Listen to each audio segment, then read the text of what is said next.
Innal hamdalillah nahmaduhu wa nasta'inuhu wa nastahdihi wa nastaghfiruh wa na'udzu billahi min shururi anfusina wa min sayyiati a'malina.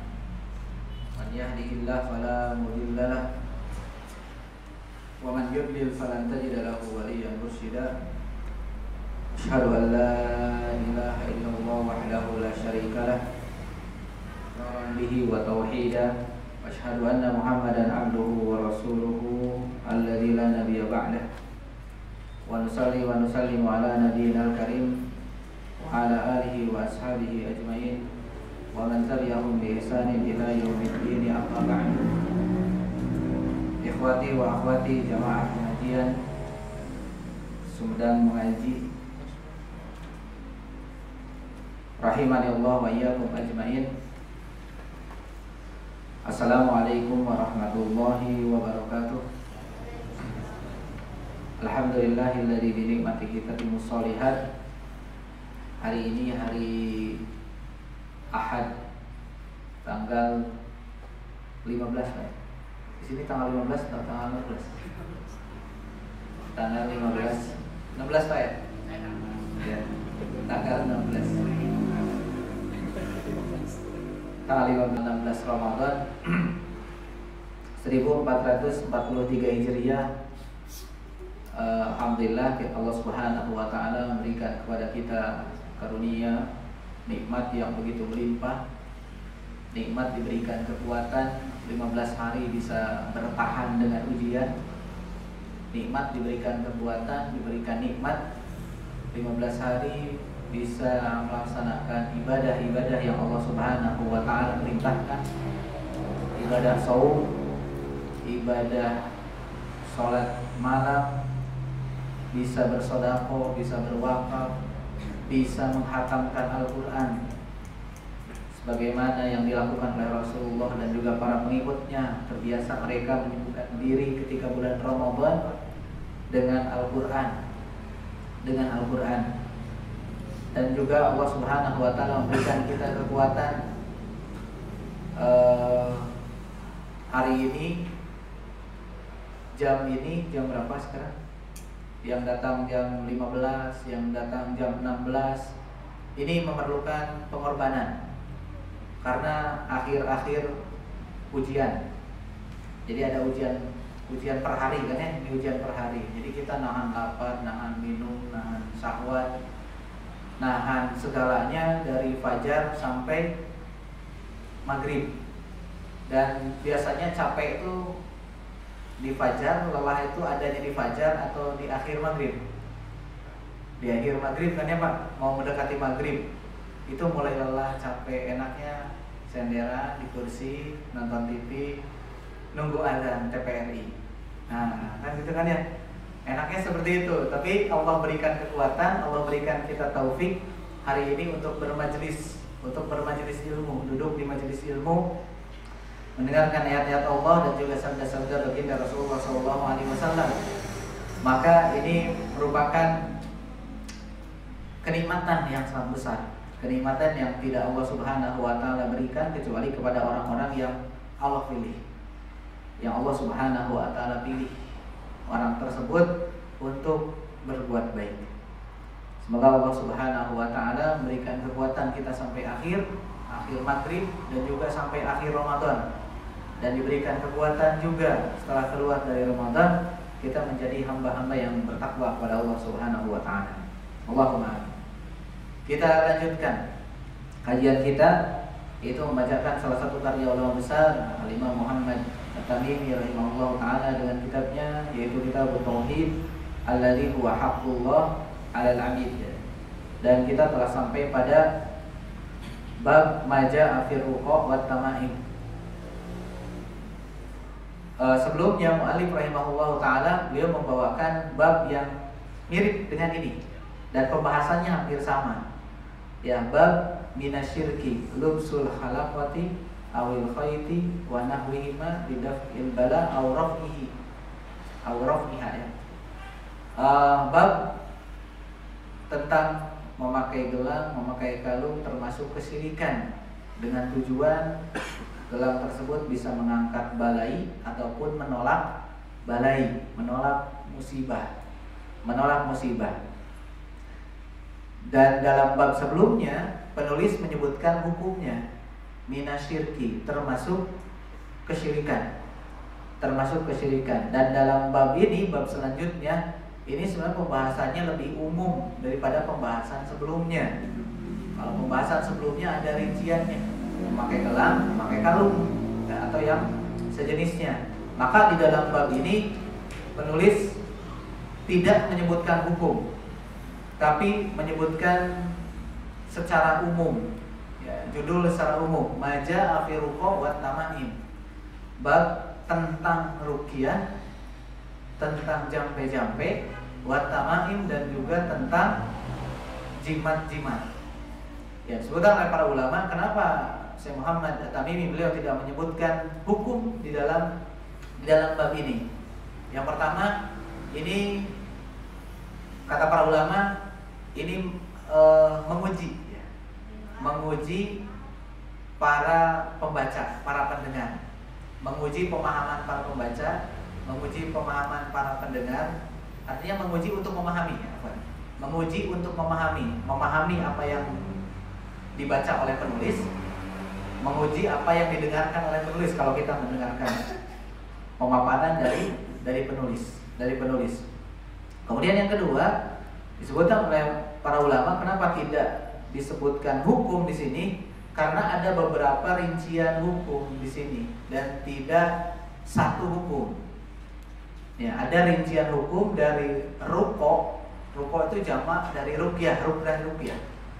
Ada rincian dari hukum ruqyah dan juga rincian dari tamaim, jimat-jimat.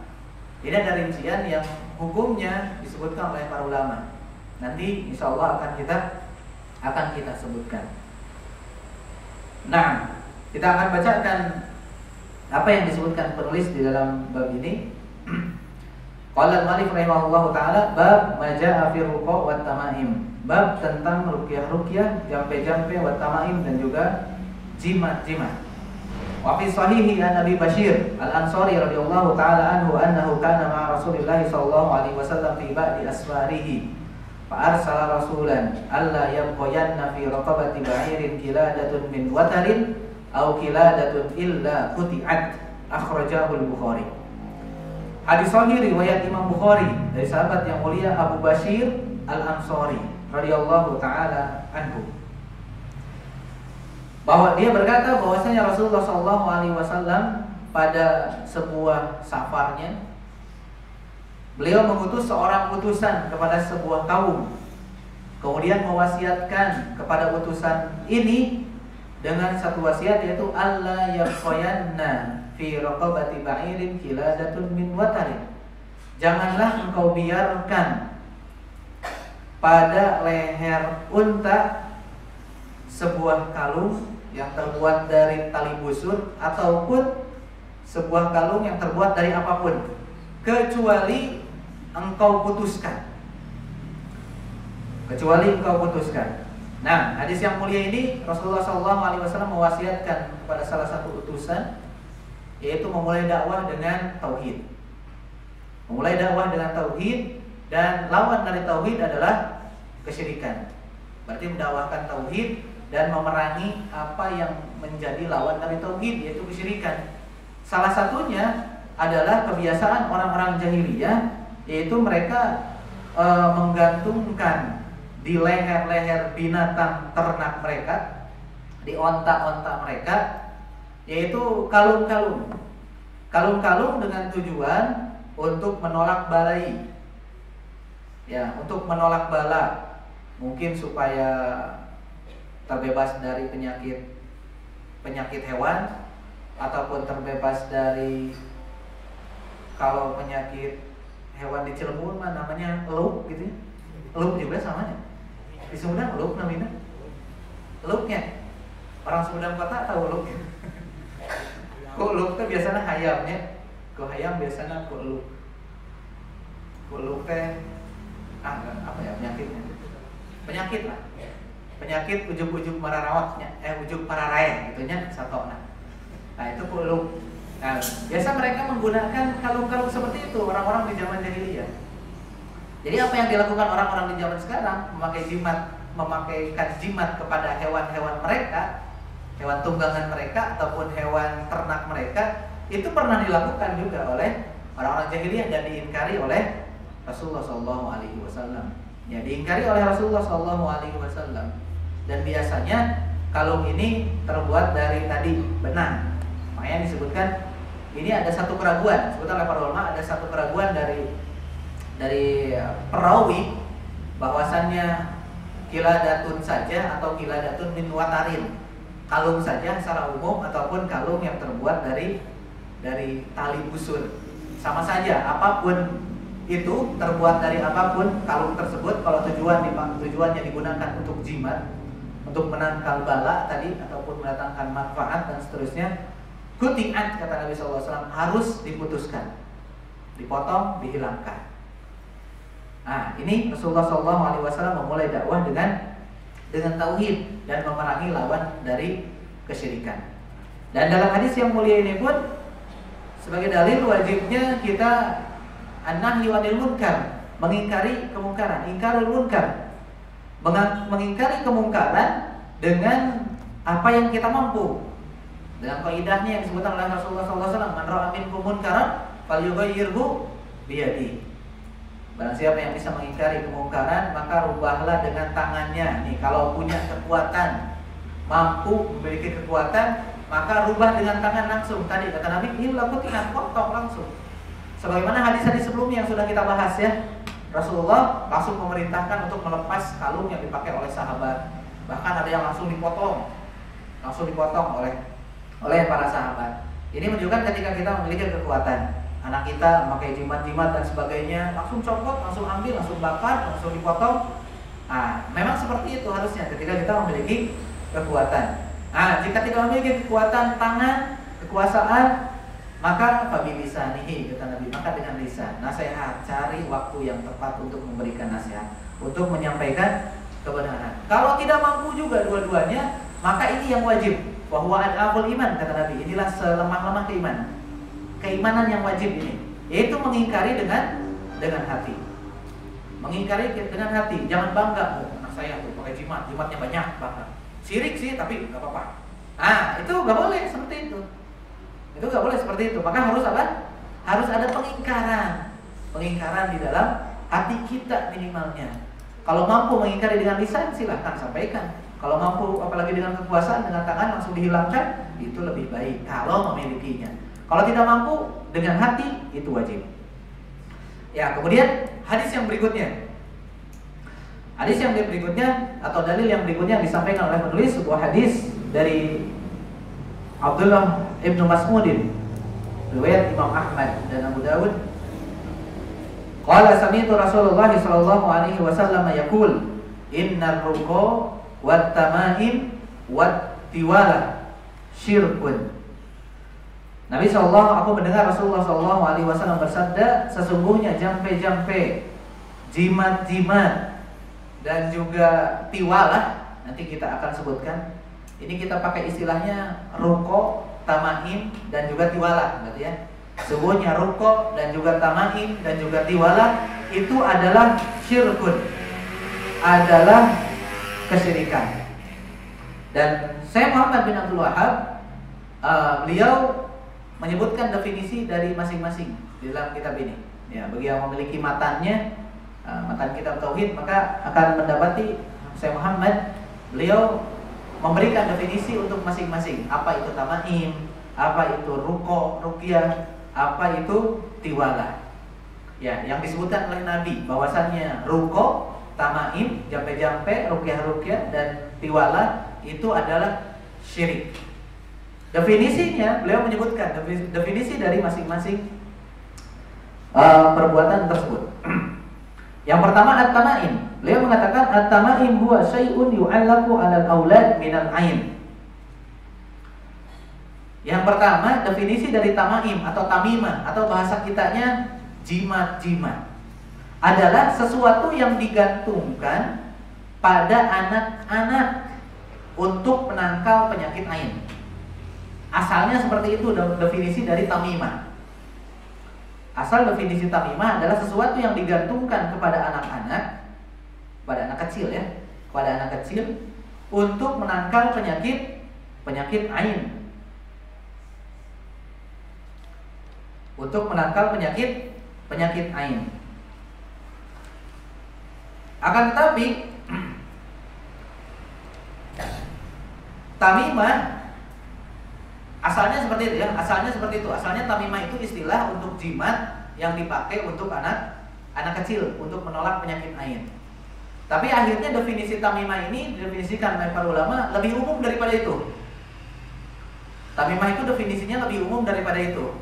Yaitu apa saja yang dipakai, digunakan, baik berupa kalung, gelang, ataupun apapun itu bentuknya, berkeyakinan ya pemakainya, penggunanya berkeyakinan benda tersebut bisa menolak balai ataupun mendatangkan manfaat, ataupun sebab datangnya manfaat, sebab bisa menolak madarat, maka itu disebut tamimah atau tamaim. Jadi maknanya lebih umum. Benda apapun, sesuatu apapun yang digunakan untuk menolak balai ataupun mendatangkan manfaat. Ya, mendatangkan manfaat ya, yang tidak ada tuntunannya dari syariat tentunya. Ya, kan banyak ya benda-benda yang kita gunakan untuk mendatangkan manfaat. Mobil bisa mendatangkan manfaat, kan dipakai oleh kita kan. Pakaian, apalagi pulpen bisa untuk menulis. Tapi ini mah tidak ada tidak ada tuntunannya dari syariat, bahkan termasuk ke dalam kesyirikan. Ya. Tadi dia berkeyakinan bahwasanya benda tersebut bisa mendatangkan manfaat ataupun bisa menolak madarat, ataupun benda tersebut sebab tadi ya. Nah, hanya sebab saja gitu yang menurunkan adalah Allah. Ya. Maka nanti kita akan sebutkan hukumnya. Maka ini hukumnya akan berbeda. Kemarin kita sudah menyebutkan dalam bab sebelumnya, ketika seseorang memakai jimat-jimat dan dia berkeyakinan bahwasanya benda tersebut bisa mendatangkan manfaat ataupun menolak madarat dengan sendirinya. Ya, dengan sendirinya bisa mendatangkan manfaat, bisa menolak madarat dengan sendirinya, maka dia terjerumus ke dalam syirik besar. Syirik besar. Akan tapi apabila dia memakai jimat-jimat dan dia meyakini bahwasanya yang memberikan manfaat, yang menolak madarat adalah Allah, akan tetapi dia menjadikan jimat-jimat tersebut sebagai wasilah untuk datangnya manfaat tadi ataupun untuk menolak madarat tadi, maka dia terjerumus ke dalam syirik kecil. Syirik kecil. Akan tapi jangan diremehkan. Ya, ini kita tegaskan kali ini jangan diremehkan, karena syirik kecil ini adalah wasilah menuju syirik besar.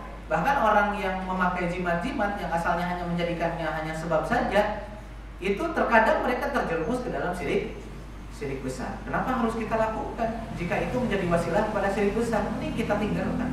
Karena syirik kecil itu bukan kayak dosa kecil ya. Syirik kecil itu sebesar-besar dosa besar. Syirik kecil itu sebesar-besar dosa besar. Ya, kalau kita bandingkan kita makan riba dengan syirik kecil, lebih tinggi syirik kecil gitu dosanya. Lebih tinggi syirik kecil, menyekutukan Allah ya. Menyekutukan Allah, bukan berarti riba berarti kecil nih. Dosa besar riba. Dan pangkal dari dosa besar itu adalah kesyirikan. Walaupun kecil. Nah, ini definisi tamimah secara umum. Jadi orang yang memakai apapun itu dijadikan sebagai jimat-jimat dan berkeyakinan bisa mendatangkan manfaat dan juga menolak madarat, ataupun sebab mendatangkan manfaat ataupun sebab datangnya madarat, sebab tertolaknya madarat, maka itu disebut tamimah. Kemudian penulis Syekh Muhammad At-Tamimi beliau melanjutkan, lakin idza kana mu'allaqun minal Qur'an. Tadi itu definisi tamimah yang terlarang. Jimat yang terlarang. Nah, jimat yang terlarang tadi definisinya adalah itu. Akan tetapi beliau menyebutkan sebagian salaf, sebagian pendahulu kita, mereka rakhasa fihi ba'dus salaf. idza kana al-mu'allaq minal Qur'an. Apabila jimat tersebut terbuat dari Al-Qur'an. Terbuat dari ayat-ayat Al-Qur'an atau berupa sobekan mushaf Qur'an ataupun sengaja menulis di sesuatu ayat-ayat Qur'an. Sebagian para ulama ada yang memberikan keringanan, ya, berikan keringanan bahwasannya itu dibolehkan. Kenapa? Karena Al-Qur'an itu adalah syifa. Al-Qur'an itu adalah apa? Adalah penyembuh. Jadi bisa digunakan, silahkan. Kalau sakit huntu berarti jangan pakai koyo, tapi pakai mushaf ditempelkan, mungkin boleh. Karena apa? Karena syifa kan tadinya, syifa gitu, syifa. Dan sebagiannya lagi, bahkan kebanyakan para ulama tetap memasukkan ke dalam tiwalah, ke dalam tamimah yang terlarang. Ke dalam tamimah yang terlarang walaupun jimat-jimatnya terbuat dari ayat Al-Qur'an. Itu tetap terlarang. Dengan 3 alasan pokok mungkin ya. Sebutan oleh para ulama dengan 3 alasan pokok. Ini sebenarnya sudah kita sebutkan ya sebelumnya, pertemuan sebelumnya. Yang pertama, ada yang masih ingat? Oh, belum ya? Beda majelis mungkin ya.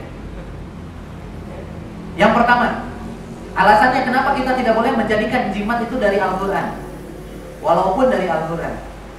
Yang pertama adalah keumuman dalil. Keumuman dalil yang tadi kita sebutkan nih, dalil dari Abu Basir, dari Abdullah bin Mas'ud. Abdullah bin Mas'ud. Rasulullah SAW mengatakan, Innar ruqa wat tamaim wat tiwala sirkun. Sesungguhnya jampe-jampe, tiwalah, tamimah dan tiwalah itu adalah kesyirikan. Di sana Rasulullah tidak merinci, umum tamimah dari apapun, tamimah dari ayat Quran ataupun dari kiswah Ka'bah ataupun dari batu Arab, dari batu Arafah dan sebagainya. Itu semua kalau dijadikan jimat hukumnya adalah syirik.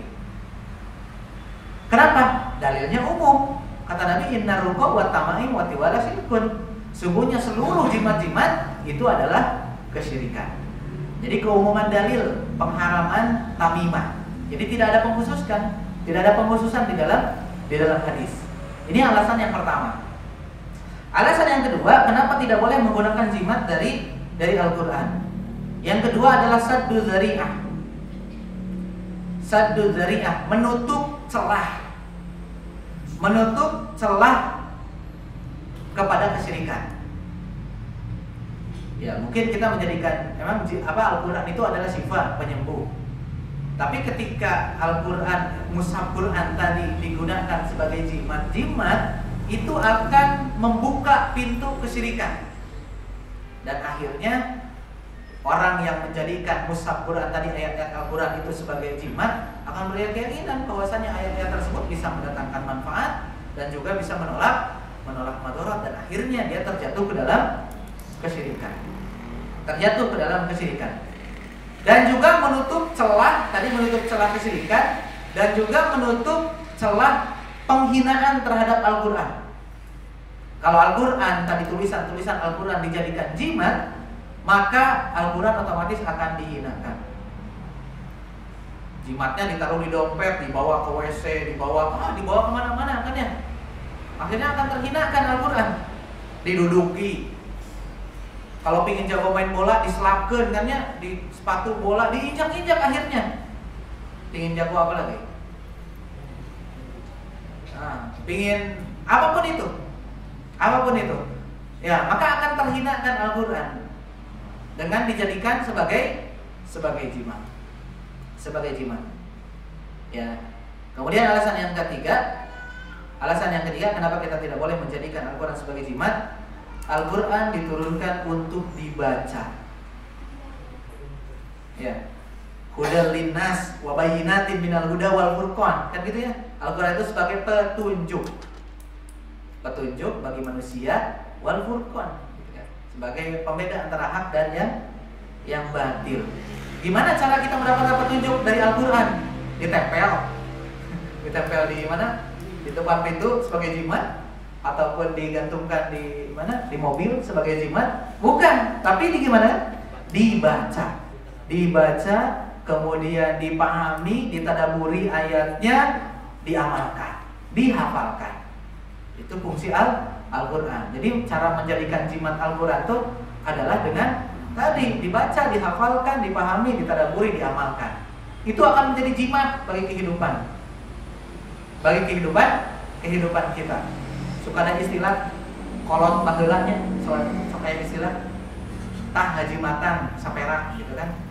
Suka gitu kan ya, ngajimatan gitu. Ngajimat tuh ngabekelan. Nah, di Cileunyi mah gitu istilahnya gitu. Anak-anak mau pesantren, dia ngajimatan saketik 5.000 gitu kan, 50.000, 100.000 ngajimatan. Jadi ngabekelan. Nah, jadi ngajimat, cara menjadikan jimat Al-Quran itu adalah dengan dibaca. Tah ngajimatan Al-Quran teh ya harus dengan apa? Dibaca, dihafalkan, dipahami, ditadaburi, kemudian diamalkan. Bukan ditempelkan dan dipercayai bisa mendatangkan manfaat ataupun bisa menolak madharat tulisan-tulisan tersebut. Ya. Dan akan tidak nyambung mungkinnya nanti jimatnya. Jimat ingin jago main bola ditempelkan di sepatu, ditulis ya ayatnya inna atau inna kakausar gitu ya. Ya, ataupun baro atau minallah gitu dan seterusnya. Orang-orang kafir mungkin ya gitu. Dan seterusnya. Nah, maka ini alasan yang ketiga. Tujuan Al-Quran itu diturunkan untuk itu, bukan untuk dijadikan jimat. Maka 3 alasan pokok ini menjadi apa? Menjadi alasan kuat untuk tidak menjadikan Al-Quran sebagai jimat. Ya. Berarti umum jimat-jimat itu hukumnya adalah syirik. Hukumnya adalah terlarang di dalam syariat kita. Ya, dari Al-Quran bahkan dari selain Al-Quran. Ya. Kemudian ini jimat-jimat. Kemudian yang kedua, beliau menyebutkan definisi dari ruqo. Ruqo itu jamak dari ruqyah. Ruqyah itu satu bacaan ruqyah, ruqo itu berarti jampe-jampe. Tadi kan banyak bacaan ruqyah. Ruqo. Ruqo adalah allati tusamma al-azaim. Bahasa lainnya itu adalah al-azaim, azimah. Yaitu bacaan-bacaan. Nah, kalau tadi kan benda-benda. Nah, kalau ruqyah itu adalah bacaan-bacaan untuk menolak madharat atau menolak balai tadi. Ataupun mendatangkan manfaat. Ya, bacaan-bacaan dengan tujuan untuk menolak balai ataupun mendatangkan manfaat. Untuk mendatangkan manfaat. Maka ini disebut ruqyah. Dan ruqyah itu pun terbagi 2. Ada ruqyah syar'iyyah, ada ruqyah mamnu'ah tentunya. Ada ruqyah yang syar'i.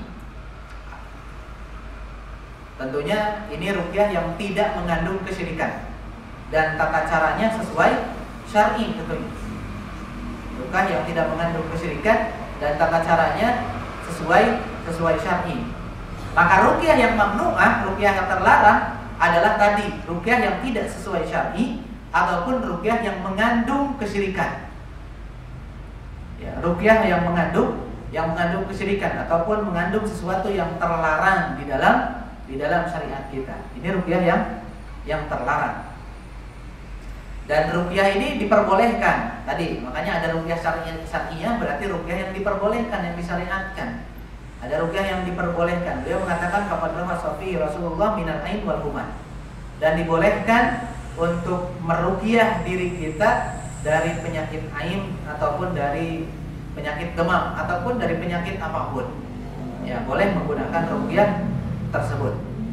Dengan 3 syarat. Ya, Imam Suyuti beliau menyebutkan ada 3 syarat ruqyah syar'iyyah. 3 syarat ruqyah syar'iyyah. Syarat yang pertama, orang yang meruqyah dan diruqyah harus meyakini bahwasannya yang menyembuhkan adalah Allah. Orang yang diruqyah, orang yang meruqyah, dia meyakini bahwasannya yang menyembuhkan itu hanya Allah. Dan ruqyah hanya sebab. Jadi ruqyah hanya sebab. Dia harus meyakini bahwa ruqyah itu adalah sebab. Dan yang menyembuhkan itu adalah Allah. Asy-Syafi wallah. Yang menyembuhkan itu adalah Allah Subhanahu wa taala. Dan ruqyah ini tidak bisa memiliki pengaruh sedikit pun kecuali ada izin dari Allah. Dari Allah. Makanya ketika kita meruqyah itu bohong ya. Sigana geuning teu cager-cager. Jadi buntu teh mesti baca ayat kursi 100 kali. Tapi anger jadi buntu. Suka ada kan burang-maring seperti itu, teu percaya di ruqyah. Iya, karena apa? Karena dia meyakini ruqyah itu menyembuhkan secara sendirinya, sedangkan yang menyembuhkan itu adalah siapa? Adalah Allah. Ya, ruqyah itu hanya wasilah, hanya sebab. Hanya sebab Allah turunkan kesembuhan. Ya, seperti itu. Ini syarat yang pertama. Syarat yang kedua, an yakuna minal Qur'an atau an takuna minal Qur'ani wa sunnah au bi asma'illahi wa sifatihi. Syarat yang kedua, ruqyah itu bacaan tersebut harus berasal dari Al-Qur'an dan juga sunnah Nabi SAW. Bacaannya berupa ayat Al-Qur'an. Karena tadi Al-Qur'an itu adalah syifa, adalah penyembuh. Jadi seluruh ayat Al-Qur'an itu adalah syifa. Kita boleh membacakan ayat Al-Qur'an kepada orang yang sakit ataupun orang yang terkena penyakit ain, boleh dibacakan karena Al-Qur'an itu seluruhnya adalah sifat. Ataupun bacaan-bacaan dari sunnah Nabi SAW, banyak datang bacaan dari sunnah Nabi SAW tentang ruqyah, ya, tentang ruqyah. Ataupun menggunakan nama-nama Allah dan juga sifat-sifat Allah Subhanahu wa taala. Nah, jadi tadi ruqyah itu harus berasal dari Al-Qur'an, ayat-ayat Al-Qur'an. Dan seluruh Al-Qur'an itu adalah bacaan ruqyah. Jadi ruqyah itu bukan hanya untuk orang yang kesurupan, Pak ya. Ruqyah itu umum untuk menolak madarat tadi, madaratnya karena sakit ataupun karena penyakit ain tadi, karena gangguan jin dan sebagainya. Ya, bisa digunakan. Jadi ketika kita sakit kita bacaan ayat Al-Qur'an. Dan ayat Al-Qur'an itu adalah syifa, adalah penyembuh. Jadi ketika ada orang sakit kita bacakan ayat Al-Qur'an di depannya, itu bagus. Karena Al-Qur'an itu adalah syifa, penyembuh semuanya. Dan lebih bagus lagi kita bacakan sesuai dengan apa yang datang tuntunan dari Rasulullah SAW. Nah, tentang beberapa kekhususan, seperti Rasulullah menganjurkan untuk membacakan untuk sakit Al-Falaq, An-Nas, ya, ayat Muawwidhatain gitu. Al-Ikhlas, Al-Falaq, An-Nas untuk orang sakit, ataupun membaca ayat kursi atau ayat terakhir dari surat Al-Baqarah, ataupun ayat-ayat yang lainnya yang Rasulullah SAW menyebutkan khusus. Ya, ini digunakan untuk ini untuk digunakan ini. Maka ini lebih mengena. Mengena untuk menyembuhkan. Ataupun tadi dari hadis Nabi SAW, datang dalilnya dari hadis Nabi SAW, Rasulullah membacakan sesuatu. Ya, Rasulullah membacakan sesuatu untuk orang sakit. Seperti apa? Rasulullah mengajarkan ketika Rasulullah menjenguk orang sakit, ya, orang sakitnya dipegang yang sakitnya, kemudian beliau membacakan Allahumma Rabbin nasi adhibil ba'sa isfi anta syafi la shifa illa shifauka shifaan la yughadiru saqama. Itu bacaan ruqyah. Ya, ketika kita menjenguk orang sakit, sentuh yang sakitnya, mana yang sakitnya. Mungkin sekarang masih corona kan sekarang. Boleh menyentuh orang sakit enggak? Kalau menjenguk orang sakit. Sakit apa? Kanker kepala, kanker otak dipegang berarti kepalanya. Kita doakan. Allahumma rabbin nasi adhibil ba'sa isfi anta syafi la shifa illa shifauka shifaan la yughadiru saqama. Nah, ini bacaan, salah satu bacaan yang diajarkan oleh Rasulullah ketika kita menjenguk orang sakit. Ataupun bacaan yang lainnya yang pernah datang dari Rasulullah SAW ketika kita merasakan sakit. Kita merasakan sakit di badan kita atau sebagian badan kita, maka Rasulullah menyebutkan pegang yang sakitnya. Jadi ini tata cara meruqyah mandiri, meruqyah diri sendiri ya. Ketika ada yang sakit, Rasulullah mengajarkan pegang yang sakitnya. Kita sakit gigi, pegang ininya apa? Giginya. Kemudian kata Rasulullah, baca bismillah 3 kali. Bismillah, bismillah, bismillah. Kemudian bacalah a'udzu billahi wa qudratihi min syarri ma ajidu wa uhadir. Ya, atau dalam riwayat yang lainnya a'udzu bi izzatillahi wa qudratihi min syarri ma ajidu wa uhadir. Dibaca 7 kali. Bismillah dulu 3 kali, kemudian apa? Kemudian membaca doa tadi 7 kali. Ini cara meruqyah sendiri. Kan kemarin kita sudah bahas di bab-bab sebelumnya, salah satu kriteria orang yang masuk surga tanpa azab, tanpa hisab adalah la yastarqun. Itu orang yang tidak meminta diruqyah. Nah, kita ruqyah sendiri ketika kita sedang sakit. Kita ruqyah sendiri, kita bacakan sendiri. Ya, tadi dibacakan. Baca bismillah 3 kali, kemudian a'udzu billahi min syarri min syarri ma ajidu wa uhadir 7 kali. 7 kali. Nah, ini beberapa bacaan-bacaan yang datang, ya, yang datang dari Rasulullah Shallallahu Alaihi Wasallam. Itu lebih utama kita dahulukan daripada yang lainnya. Walaupun tadi kita katakan Al-Quran itu semuanya adalah sifat. Aduh, saya tidak hafal Al-Quran, cuma hafal Al-Fatihah. Tidak apa-apa, tidak apa-apa, cuma hafal Al-Fatihah, kita baca Al-Fatihah. Sakit gigi, kita baca Al-Fatihah. Al-Fatihah sama kulhu. Berarti sholatnya Al-Fatihah kulhu, Fatihah kulhu, Fatihah kulhu. Gak apa-apa, belum hafal. Tapi harus berusaha setelah itu menghafal surat-surat yang lainnya. Ya, surat-surat yang lainnya. Biar nanti kalau kita jadi imam bagi keluarga kita, masa kulhu lagi ya. Seayat berarti. Mun sholat maghrib, kulhu Allahu ahad, Allahu akbar. Qiraat kedua Allahus samad. Dan seterusnya. Ya, masa seperti itu. Maka kita harus berusaha untuk menghafalkan Al-Quran. Setiap kita harus berusaha, walaupun kita mungkin ingatannya sudah tidak kuat lagi ya. Ya, mungkin yang sudah sepuh gitu dan sebagainya. Biasanya yang sudah sepuh makin semangat ya menghafal Al-Quran. Maka kita sebisa mungkin untuk menghafal Al-Quran. Sebisa kita. Ya, sebisa kita. Minimalnya mungkin juz 30 kita hafal. Nah, seperti itu. Harus kita usahakan. Harus bertekad. Jadi ada tekad dalam diri kita. Saya harus hafid Quran sebelum 60 tahun. Kira-kira kebayang gak Pak hari ini? Atau pemuda yang masih pemuda, atau yang sudah bapak-bapak? Pak Iwan sudah bapak-bapak? Belum ya?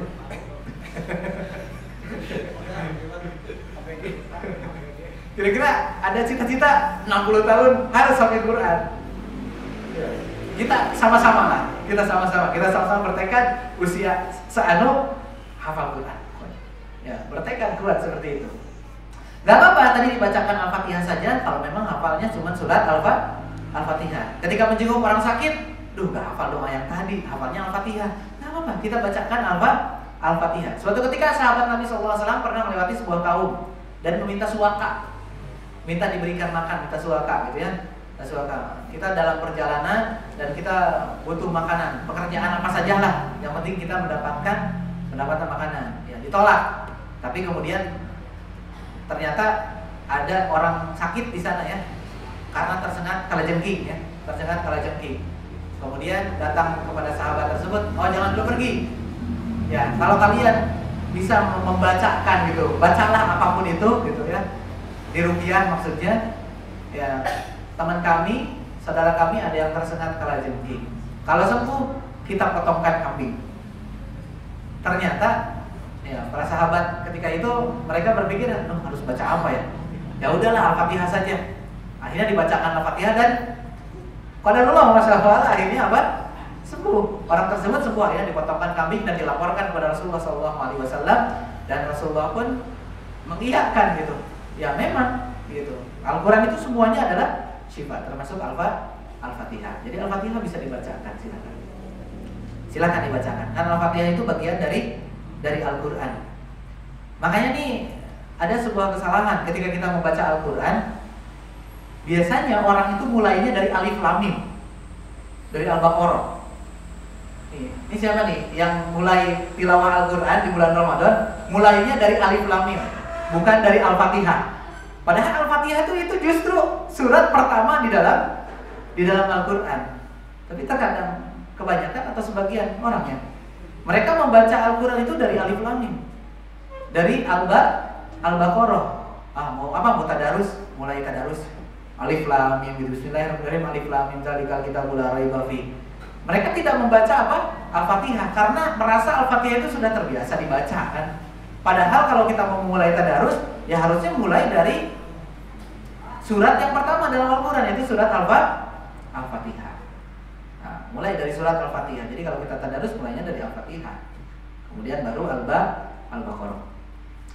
Nah, kemudian berkaitan dengan ruqyah ini, para ulama memberikan rincian.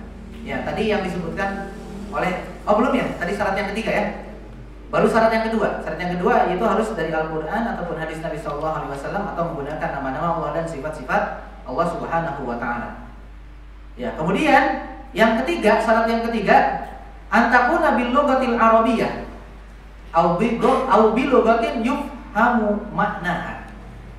Nah, syarat yang ketiga, Imam Suyuti menyebutkan harus menggunakan bahasa Arab. Kenapa para ulama menyebutkan harus menggunakan bahasa Arab? Supaya tidak banyak terpancampuri ya bahasa-bahasa yang mungkin salah digunakan ataupun mengandung kesyirikan. Ya, sehingga lebih baik menggunakan bahasa Al-Qur'an, bahasa hadis, yaitu bahasa Arab. Makanya ketika kita sholat pun kan berdoanya menggunakan bahasa Arab lebih utama. Ini jika mampu. Jika mampu dan tidak hafal Al-Quran, tidak hafal tidak hafal doa-doa dari hadis Nabi SAW dan bahasa Arab pun tidak bisa, maka boleh meruqyah menggunakan bahasanya masing-masing.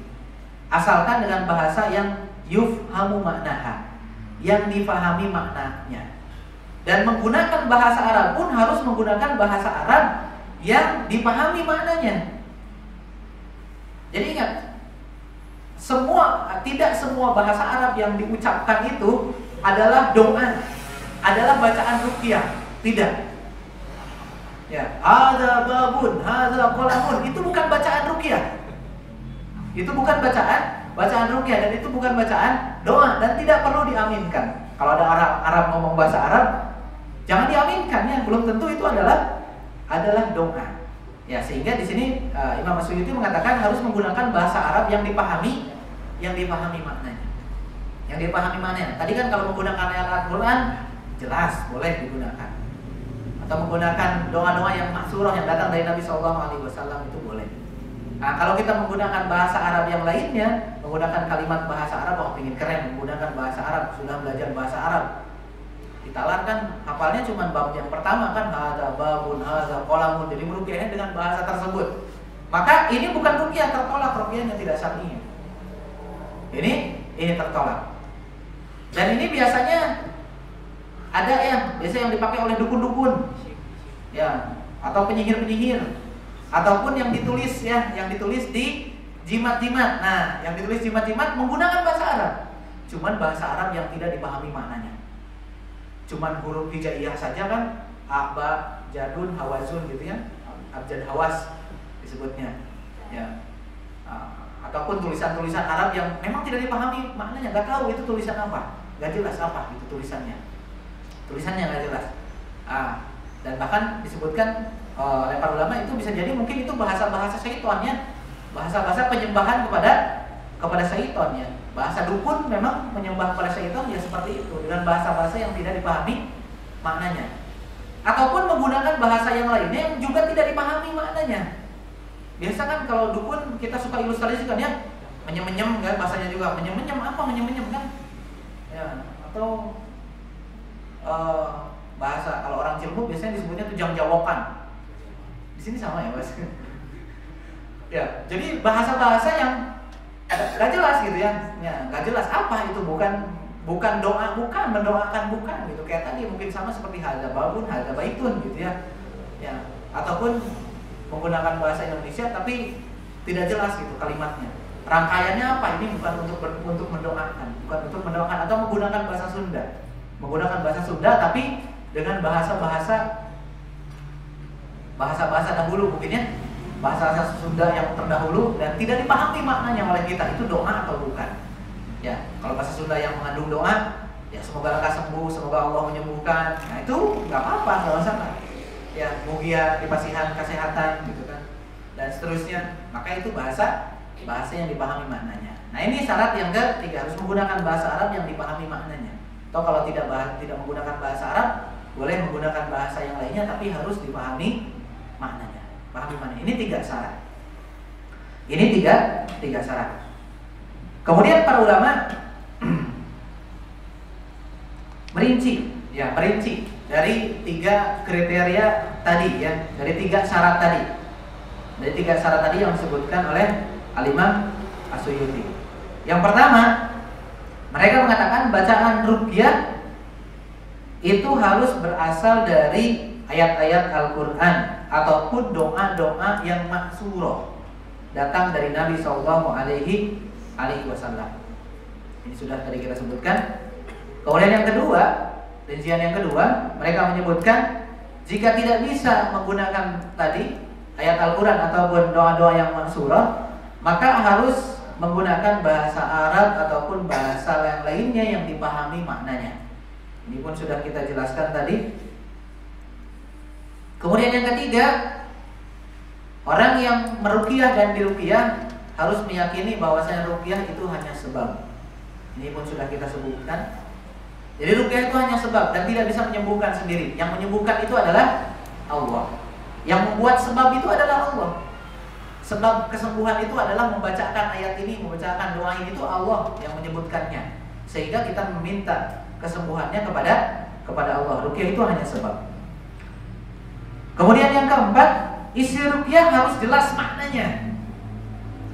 Isi ruqyah harus jelas maknanya. Tadi kalau menggunakan hadis-hadis yang maksurah, doa-doa yang maksurah ataupun ayat Al-Quran, maka boleh semuanya. Ini untuk menggunakan tadi bahasa Arab ataupun bahasa yang lainnya, maka harus isinya harus jelas maknanya. Kemudian yang kelima, tidak boleh mengandung permintaan kepada selain Allah ataupun pemujaan kepada selain Allah. Jadi bacaannya tidak boleh mengandung pemujaan ataupun ada unsur permintaan kepada selain Allah. Seperti memuji-muji dulu, memuja-muja dulu orang lain ataupun benda lain. Ya, sebelum membaca surat Al-Ikhlas, sebelum membaca surat Al-Fatihah, maka disebut-sebut dulu nama-nama orang lain. Disebutkan dulu nama-nama karubun dan sebagainya. Maka ini ada unsur-unsur pemujaan atau permintaan kepada selain Allah, maka tidak boleh. Ini tidak syar'i. Kemudian yang keenam, mereka menyebutkan tidak boleh mengandung ungkapan yang diharamkan. Tidak boleh mengandung kalimat-kalimat, kata-kata yang diharamkan, mengandung kalimat-kalimat kotor. Dukun-dukun kan suka menggunakan kalimat-kalimat yang kotor ataupun kalimat-kalimat yang diharamkan, ya, yang diharamkan secara syar'i. Yang terakhir, tata caranya tidak boleh menyelisihi syariat. Jadi tidak boleh menggunakan tata cara yang nyeleneh, istilahnya, yang nyeleneh. Mungkin ruqyahnya syar'i bacaannya, yang dibacanya Al-Fatihah, ayat kursi, tapi syarat-syaratnya, tata caranya suka agak nyeleneh, tidak syar'i jadinya. Saya sakit datang ke seorang kiai ataupun ajengan atau yang dianggap kiai ya.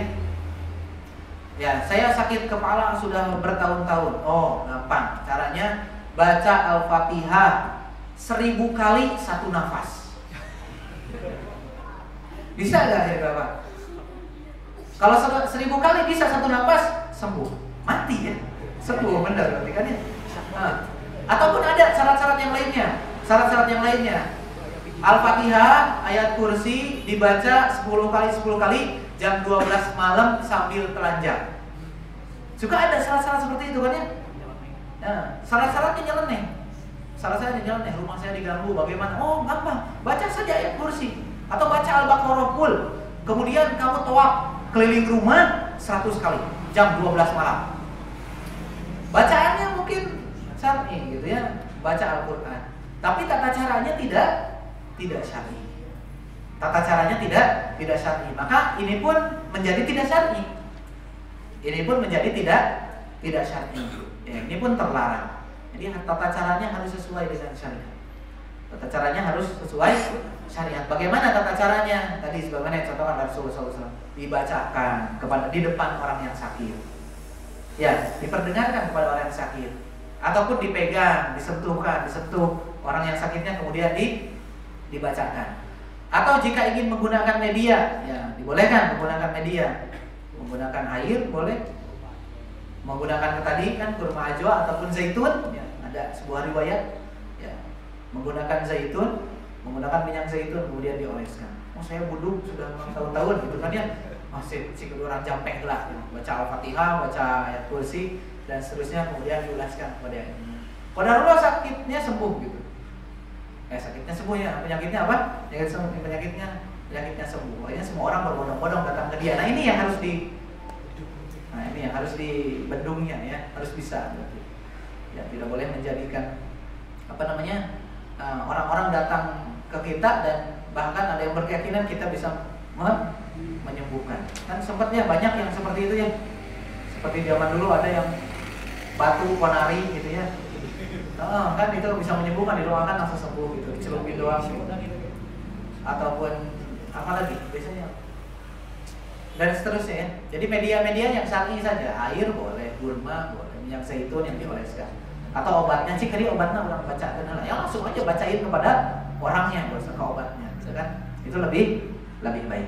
Nah, ini 7 rincian yang disebutkan oleh penulis berkaitan dengan ruqyah. Oh, tidak terasa ya, sudah hampir buka. Berapa menit lagi buka? Masih kuat Pak? Kita baru 2 dalil, ada berapa dalil lagi disebutkan oleh penulis. Mudah-mudahan Allah memberikan kekuatannya. Banyak-banyak berdoa di akhir-akhir berbuka. Di akhir-akhir mau berbuka. Kemudian yang ketiga adalah at-tiwalah. Inna ruqa wa tamahim wa tiwalah. Ya, tamimah, ruqyah sudah kita jelaskan. Kemudian yang ketiga adalah tiwalah. Tiwalah ini adalah bagian dari tamahim, bagian dari jimat. Bisa juga bagian dari ruqyah, dari jampe-jampe. Jadi tiwalah itu adalah sesuatu yang diyakini, sesuatu yang diyakini bisa mempererat pasutri ataupun memisahkan pasutri. Sebaliknya. Jadi sesuatu baik itu dibacakan ruqyah ya, ataupun dijadikan jimat untuk menyatukan pasutri ataupun memisahkan pasutri. Pasutri itu pasangan suami istri ya. Ya. Istilah kitanya apa? Pelet ya.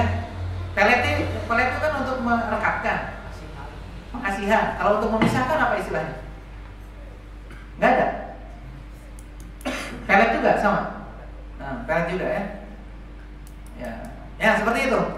Itu disebut tiwalah. Tiwalah itu bahasa kitanya pelet. Pengasihan bisa. Jadi bacaan-bacaan dijampe-jampe, sok jampe-jampe di masih itu bakal bogoheun awen hadiah gitu nya. Nah, seperti itu. Itu tiwalah, syirkun, termasuk ke kesyirikan. Ataupun benda-benda seperti ambil rambutnya satu kemudian kamu jampe-jampe. Bakal bogoheun isukan dia. Nah, itu pun apa? Termasuk jimat, termasuk tiwalah ya. Termasuk tiwalah. Ataupun saran dari saya nih ya, kamu beli Honda Jazz atau beli Ferrari, datang ke sana kasih, insya Allah direct, mungkin ditolak. Nah, itu pelet yang syar'i boleh, yang dibolehkan ya, itu pelet yang dibolehkan. Nah, tadi pelet-pelet yang tidak boleh kan itu seperti tadi. Biasanya pelet-pelet ini apa ya? Biasanya berupa apa bentuknya? Biasanya berupa bacaan-bacaan tadi ya, ditiupkan ke minumannya ataupun berupa apa? Jang-jawokan gitu ya. Ataupun biasanya kalau ibu-ibu pakai susuk gitu ya, untuk orang suka pada dia ya. Oh, susuk itu kalau dimasak. Susuk. Yang pakai susuk, pakai jimat, jarum ditojoskan atau yang lain-lainnya ya. Atau batu ya, batu pengasihan ya. Orang-orang kamu pakai, orang-orang akan suka kepada Anda dan seterusnya. Maka itu tiwalah disebutnya. Istilah kitanya apa? Pelet ya, atau jimat pengasihan tadi. Atau ramai itu apa kalau di Jawa itu apa namanya? Jaran goyang atau apa lagi istilahnya? Itu jimat kan ya? Salah satu jimat itu kan ya? Anda baru tahu gitu ya? Itu tuh jimat katanya. Jaran goyang itu salah satu jenis jimat. Ada lagunya dinyanyiin oleh semua orang-orang, nggak tahu bahwasanya itu adalah jimat ya. Itu pelet ya, itu pelet. Salah satu jenis pelet. Kalau di kita apa? Gak ada ya. Orang Sunda karena pelet. Ya, menggunakan ayat Quran ya, sama tadi tidak boleh. Ya, ini definisi dari tamaim, ruqyah dan tiwala, dan Nabi SAW mengatakan hukumnya adalah syirkun. Ya. Semuanya adalah syirkun. Syirik. Kemudian dalil yang berikutnya yang disebutkan oleh penulis dalam bab ini yaitu wa Abdullah bin Uqaim marfu'an man ta'allaqa syai'an ukila ilaihi rawahu Ahmad wa Tirmidzi. Hadis yang lainnya yaitu diterima dari Abdullah bin Uqaim secara marfu, diriwayatkan oleh Imam Ahmad dan Imam At-Tirmidzi. Man ta'allaqa syai'an ukila ilaihi. Barang siapa yang menggantungkan sesuatu, menggantungkan jimat-jimat, ya, menggantungkan jimat-jimat, ukila ilaihi, maka Allah akan gantungkan dia kepada benda tersebut. Jadi ketergantungannya itu bukan kepada Allah, tapi kepada benda tersebut. Coba orang yang memakai jimat itu kalau tertinggal jimatnya akan merasa khawatir. Berarti Allah sudah menggantungkan hatinya kepada jimat tersebut, bukan kepada Allah. Dan bahaya ini, bisa terjatuh ke dalam syirik besar. Bisa terjatuh ke dalam syirik besar karena dia tawakalnya bukan kepada Allah, tapi kepada jimat tersebut. Aduh, tinggalin dompet. Mah bener di dagang kan sakitnya. Bakal saeutik batina. Tapi batina gede, alhamdulillahnya batina gede akhirnya ditinggalkan jimatna. Syukur alhamdulillah. Tapi ini kalau diuji oleh Allah, dagangnya dari sepi gitu. Padahal memang tiap hari dia sepi di semua jimat kayak gitu. Ya, seperti itu. Ini yang lebih berbahaya lagi tuhnya gara-gara temu jimat. Nah, jadi seperti itu akhirnya. Akhirnya jadi seperti itu, dan benar ini terjadi ya. Rasulullah SAW barang siapa yang menggantungkan sesuatu, tergantung terhadap jimat-jimat, maka Allah akan jadikan dia ketergantungan kepada jimat tersebut. Waliyadzubillah. Dan ini bahaya kalau kita sudah ketergantungan kepada makhluk selain Allah Subhanahu wa taala, maka bisa terjatuh ke dalam syirkul akbar. Bahaya ini. Ketergantungan kita, tawakal kita itu hanya kepada Allah Subhanahu wa taala. Ya. Kemudian hadis yang berikutnya, dalil yang berikutnya disebutkan oleh penulis Warawa al-Imam Ahmad an Ruwayfi'. Diriwayatkan oleh Imam Ahmad dari sahabat yang mulia yaitu Ruwayfi' ibni Sabit. Ya, Ruwayfi' ibni Sabit ibni Sakan Al-Harisi Al-Ansari. Ini termasuk orang Ansor. Dia berkata, telah bersabda Rasulullah SAW, ya Ruwayfi', la'allal hayata satatulu bika, fa akhbirin nas anna man aqada lihiyatahu aw taqallada wataran aw istanja bi raji'i dabatin aw azmin fa inna Muhammadan bari'un minhu. Wahai Ruwayfi', semoga hidupmu atau semoga usiamu dipanjangkan. Dan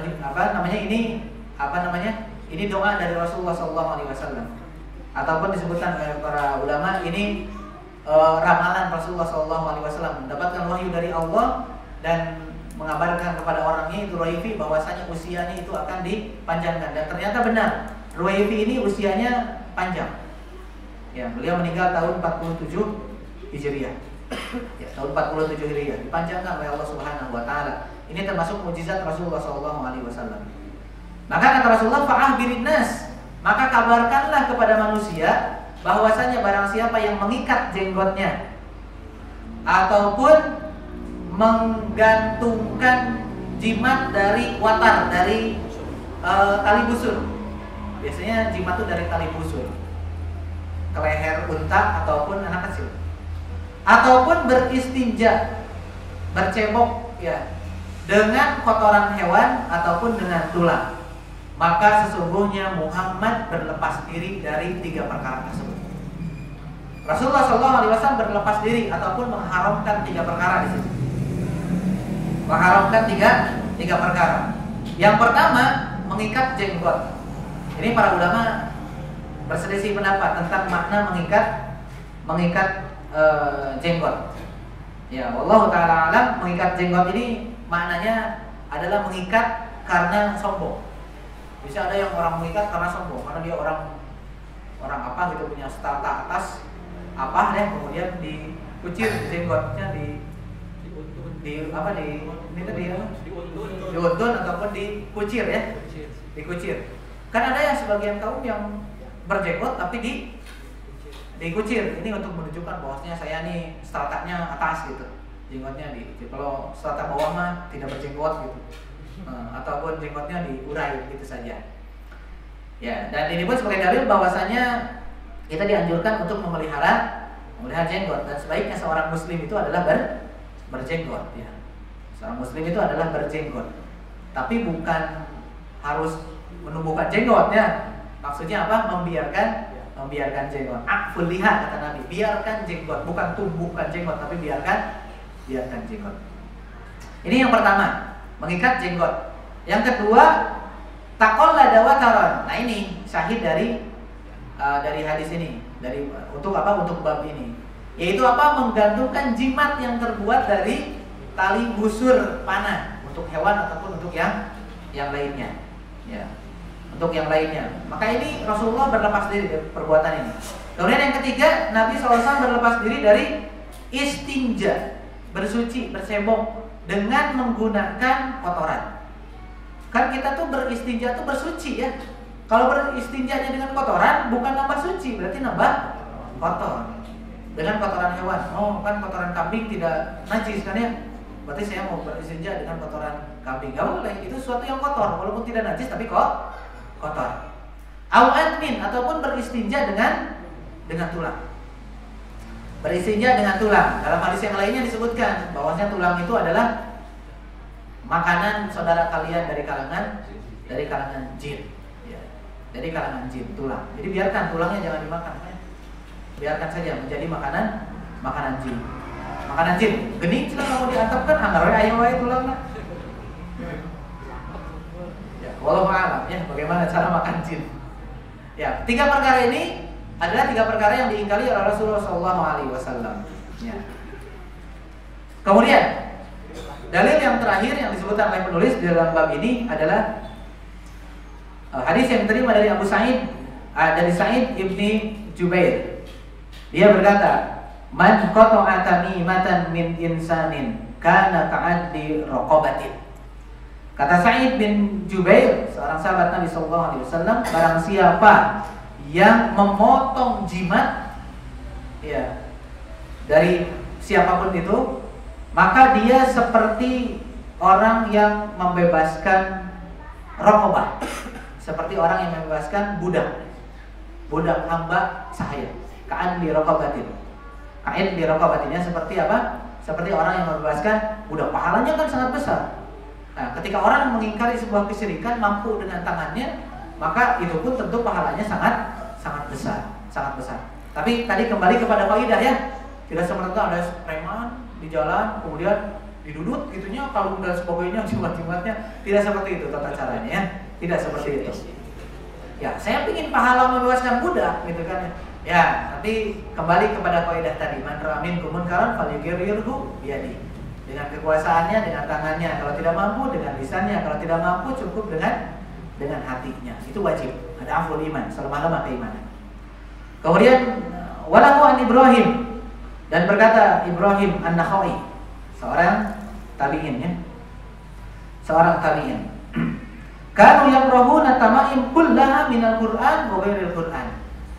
Mereka para sahabat Nabi SAW, mereka melarang jimat-jimat semuanya, baik dari Al-Quran ataupun selain Al-Quran. Ini sebagai penegasan daripada hadis tadi, bahwasanya para sahabat Nabi SAW, kata Ibrahim an-Nakha'i rahimahullah ta'ala, seluruhnya mengingkari jimat-jimat, baik itu dari Al-Quran ataupun selain Al-Quran. Ya, ini dalil yang terakhir yang disebutkan oleh penulis. Nah, selesai kita dari bab yang keberapa ini ya? Bab yang ke-7 ya. Bab yang ke-8 yaitu bab maja'a fir ruqa wa tamaim, bab tentang ruqyah-ruqyah, jampe-jampe dan juga jimat-jimat. Berarti kita baru 2 bab tentang rincian kesyirikan. Ya, rincian kesyirikan. Maka bab yang ketiga dari rincian kesyirikan ini berkaitan dengan tabarruk, ya. Ngalap berkah bahasa kita. Insya Allah akan kita lanjutkan pada pertemuan berikutnya. 1 bulan lagi, ya. Setelah Lebaran,